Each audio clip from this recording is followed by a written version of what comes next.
very flexible hips, so she just kind of like does a split and refuses to stand. So for crawling, scooching, we say modim anachnu lach. Anything online?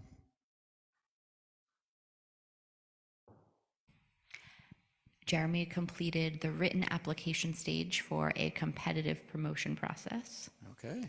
Well, congrats on finishing that, and good luck with the next step. And we say modim anachnu lach. And Lori's grandson is 2 years old today. Oh, so happy birthday. And we say modim anachnu lach. For all these gifts, O source of blessing, we thank you, we sing your praises, and we express our appreciation in oh so many ways. And we say amen.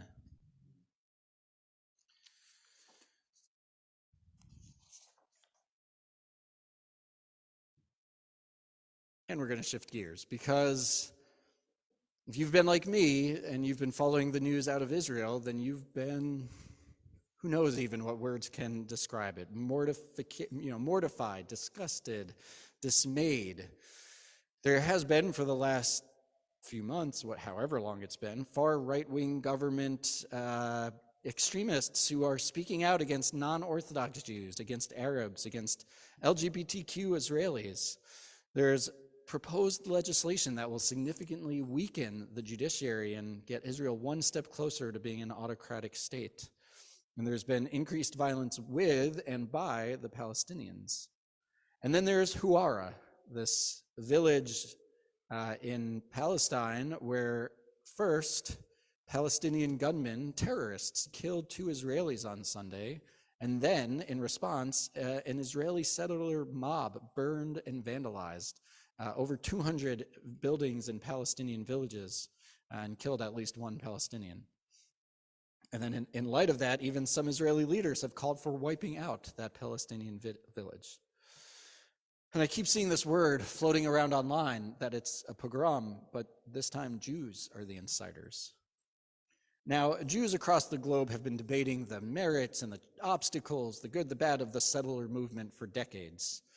And where some will empathize with the Israelis who live under the constant threat of terrorism and Hamas rocket fire, others see the settlers as zealots, trying to continue to undermine any chance for peace.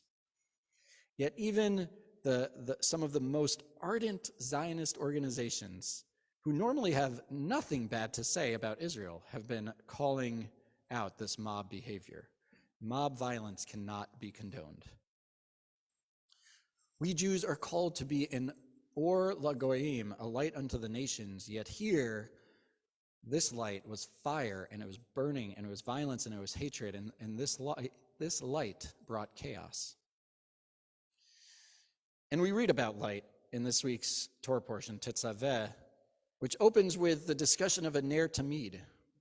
Now, originally, it referred to these lamps that were to be regularly lit. It doesn't mean eternally lit, it means regularly.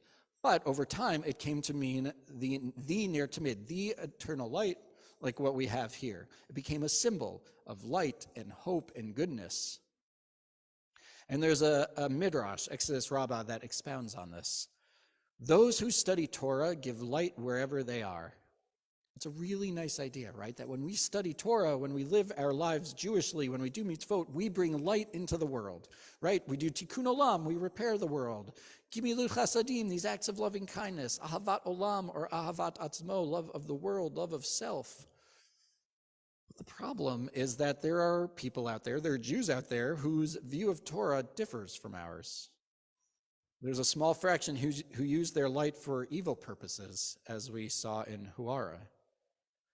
And so I've been trying to wrap my head around this. How do we reconcile this difference? How do we solve the difference where they think they're right and their Torah is right and theirs brings light, and we think that we're right and that our Torah is the one that brings light?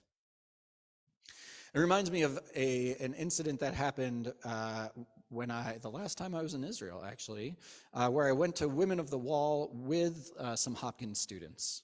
And Women of the Wall, they meet monthly at the Kotel, the Western Wall, to fight for egalitarianism and equal rights at the wall. Some are pushing for egalitarian prayer space. Some just want the women's section to have a cover and have a Torah and be equal in size.